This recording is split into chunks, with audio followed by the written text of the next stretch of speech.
My brother insisted that I give him my inheritance, claiming he was the only male in the family and therefore entitled to it.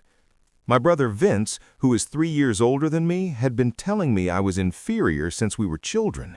He said boys were smarter than girls. He said boys were stronger than girls. He believed boys would always be more important than girls and that I should simply accept my position in life. Our parents never corrected him. Our father found it amusing. Our mother said Vince was just acting like a typical boy and that I should not take it seriously. But I took it seriously every time. Growing up, Vince received everything he asked for. He had the larger bedroom, he got the newer bicycle, he was given a car at 16, while I had to wait until I could afford one myself at 19. Our parents explained that Vince needed these things because he would one day be the head of his household.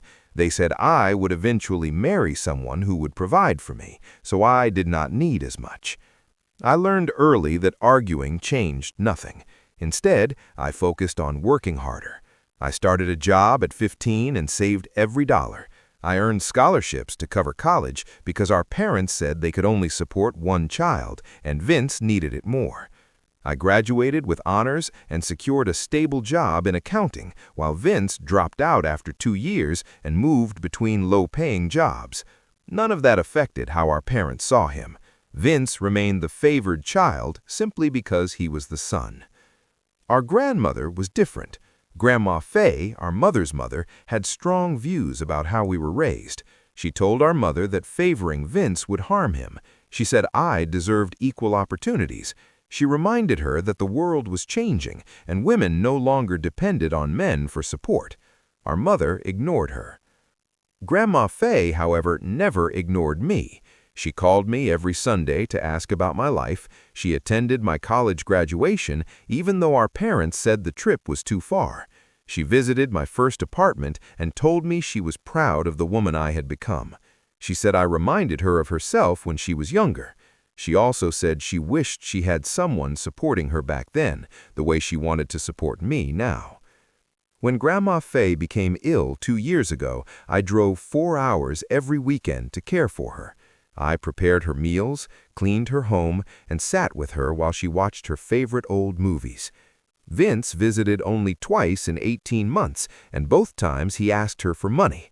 Each time she refused. She told him he needed to learn independence and that she would not encourage his lack of effort. Grandma Fay passed away on a Wednesday morning in April. I was holding her hand when she took her final breath. Vince arrived late and spent most of the service on his phone. A week later, we were called to the lawyer's office for the reading of the will. We sat together, waiting to hear how her estate would be distributed. The lawyer reviewed the standard items first. Grandma left jewelry to our mother. Some furniture went to a cousin who had always admired it. She also made a donation to the animal shelter where she volunteered. Then the lawyer moved to the main assets. Her house was valued at approximately $300,000, her savings account held another $200,000, and she had an investment portfolio worth around $150,000. All of it was left to me. Every asset, the house, the savings, the investments, was entirely mine. Vince stared at the lawyer, clearly confused. He asked for the statement to be repeated. It was. He questioned whether there had been an error. The lawyer confirmed there was none. Then he asked why he had not been included. The lawyer explained that Grandma Fay had left clear instructions. She stated that Vince would receive exactly what he earned through his relationship with her, which amounted to nothing. Vince reacted immediately. He leaned forward across Nathan Powell's desk, placing both hands firmly on the surface. He demanded to see the document himself. Nathan calmly handed it over. Vince began reading, following each line carefully while mouthing the words. Beside me, my mother began to cry quietly, her emotions growing more intense by the moment. My father's face turned red with anger. I remained still, holding on to the arms of my chair, watching everything unfold over the written decisions Grandma Fay had made months earlier. Vince reread the document multiple times, his hands shaking slightly. The room felt increasingly tense. Finally, he looked at me and accused me of The situation clarified everything. Grandma did not leave him with nothing out of cruelty. She made that decision because she cared enough not to worsen his problems. My phone rang, and I saw my mother's name. I answered, and she began speaking before I could respond. She questioned why I was at Grandma's house without informing the family. Her tone was sharp and upset. I explained that I was the executor and had the legal authority to be there. I said I needed to secure the property and begin managing the estate. She argued that it was disrespectful to go through Grandma's belongings without Vince present. I reminded her that Vince had only visited twice in 18 months. She said that did not matter because he was still family. I told her I would call later and ended the call. I continued reviewing Grandma's desk and found additional journals spanning 15 years. I opened one from when I was in high school. Grandma had written about my graduation. She noted that my parents left early to attend Vince's college event. She described how I looked disappointed when they left and wrote about her frustration with my mother for missing my speech. I turned more pages and found entries about my college graduation. She recorded that my parents said it was too far to travel. She wrote about attending alone and feeling proud of me. She documented every Sunday call when I shared updates about my life. She also noted how rarely my parents asked about me during their conversations. Her consistent documentation over the years showed that this was not a few isolated events. It reflected a long pattern of my parents choosing Vince over me repeatedly. Grandma observed everything and recorded it. She left clear evidence that I was not imagining things or overreacting. She gave me confirmation that my experiences were real and unfair. I placed the journals back in the drawer, locked it, and left the house. 3 days later, while I was at work, my phone rang. Charlotte's name appeared. I answered, and she immediately addressed the matter. She needed my signature on documents to establish accounts and transfer assets from Grandma's estate into my name. The list included bank accounts, investment portfolios, property deeds, and tax forms. She suggested we meet Wednesday afternoon at her office to complete everything at once. I agreed and noted the appointment. Charlotte remained professional yet supportive. She said I was handling the administrative responsibilities well and should recognize that. Then she added something important. She said I did not owe anyone explanations about my financial decisions. The inheritance was mine legally and ethically, and I had the right to manage it as I saw fit. Her statement felt like permission to stop justifying myself to my family. I thanked her and ended the call, feeling both overwhelmed and reassured. The next morning, I found a large envelope in my mailbox addressed to Nathan. The return address was from a law firm I did not recognize. I called Nathan, and he asked me to bring it to his office unopened. I went during my lunch break and handed it to him. He opened it and reviewed the contents. His expression stayed composed, but I noticed tension in his jaw. He informed me that Vince had hired a lawyer, Dominic Fletcher, who was formally contesting the will. The letter claimed I had used undue influence over Grandma in her final years to persuade her to leave everything to me. It requested mediation before moving forward with legal action. Nathan explained that this was a common tactic intended to pressure me into settling.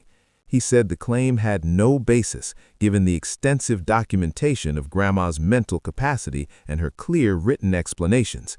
He advised me not to communicate directly with Vince or his lawyer and said all correspondence should go through him. I agreed, though I felt uneasy about what might follow. That evening, both my parents called. I answered and heard my father speaking first in a serious tone.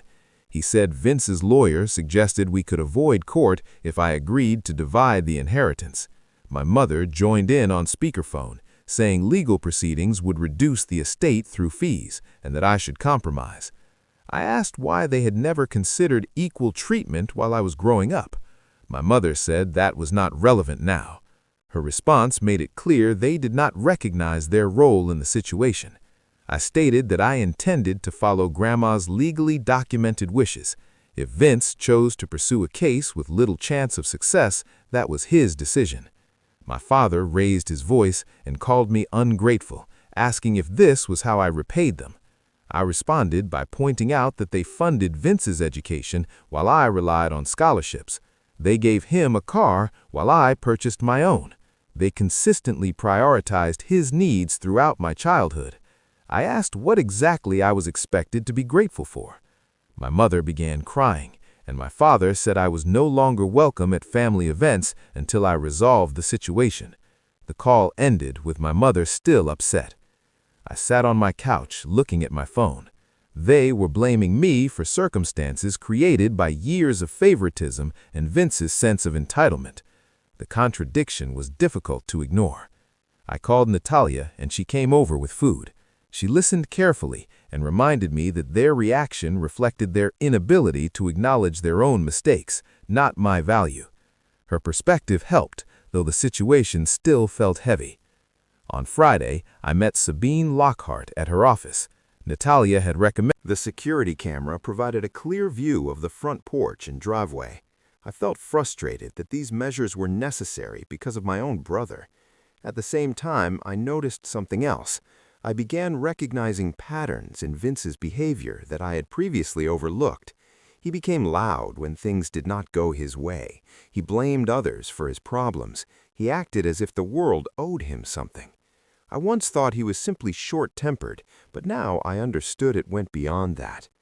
I returned to my apartment that evening and called Charlotte the next morning. She asked me to come to her office to begin setting up the accounts.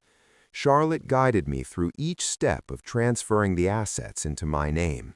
We opened a savings account for the $200,000 and created a brokerage account for the investment portfolio. We also started the process of transferring the house deed. She explained that the investments were generally strong, but required some adjustments. She reviewed charts and summaries showing how the assets were allocated. Some stocks were performing well, bonds were stable, and certain funds needed rebalancing. With proper management, the portfolio could generate steady passive income. The savings would cover property expenses and provide an emergency reserve. Charlotte asked what I planned to do with the house. I said I was unsure. She reassured me there was no need to decide immediately. She explained that the house carried emotional significance, and it was better not to rush such decisions. Options included renting it for consistent income or holding on to it temporarily. She emphasized the importance of avoiding major decisions while still processing loss. I appreciated her practical and respectful approach. She treated me as someone capable of managing finances rather than someone who needed guidance at every step. We spent 3 hours reviewing documents and setting up accounts. By the end, I had a clear understanding of my assets and available options. Charlotte asked me to consider my financial goals for the next year and the next 5 years. She scheduled a follow-up meeting in 2 weeks to finalize the investment adjustments. When I got home, I found a long email from my mother in my inbox with the subject line, "We need to talk about your behavior." I considered deleting it, but decided to read it. The message contained several paragraphs accusing me of being selfish and harming the family. She claimed I had influenced Grandma by visiting frequently and discussing past grievances. She wrote that a responsible daughter would prioritize family unity over money. She described me as becoming bitter and greedy. She stated that Vince was struggling and needed support, while I was financially secure and did not require the inheritance. She concluded that if I truly cared about the family, I would divide everything equally. The email contained so many inaccuracies that I read it multiple times to confirm my understanding.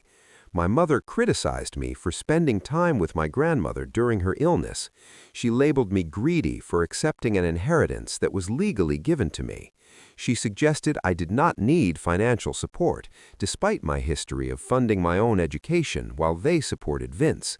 I saved the email to discuss later with Sabine, then blocked my mother's address to reduce ongoing stress. 2 days later, Nathan called with information about Vince's financial situation. He explained that documents filed in the legal case revealed Vince's actual debt. It was not $30,000, as my mother had stated, but $60,000. The debt included credit cards, personal loans, and unpaid rent from a previous eviction. Vince's lawyer argued that Grandma should have provided financial assistance, suggesting her refusal indicated poor judgment. Nathan explained that this argument actually strengthened our position.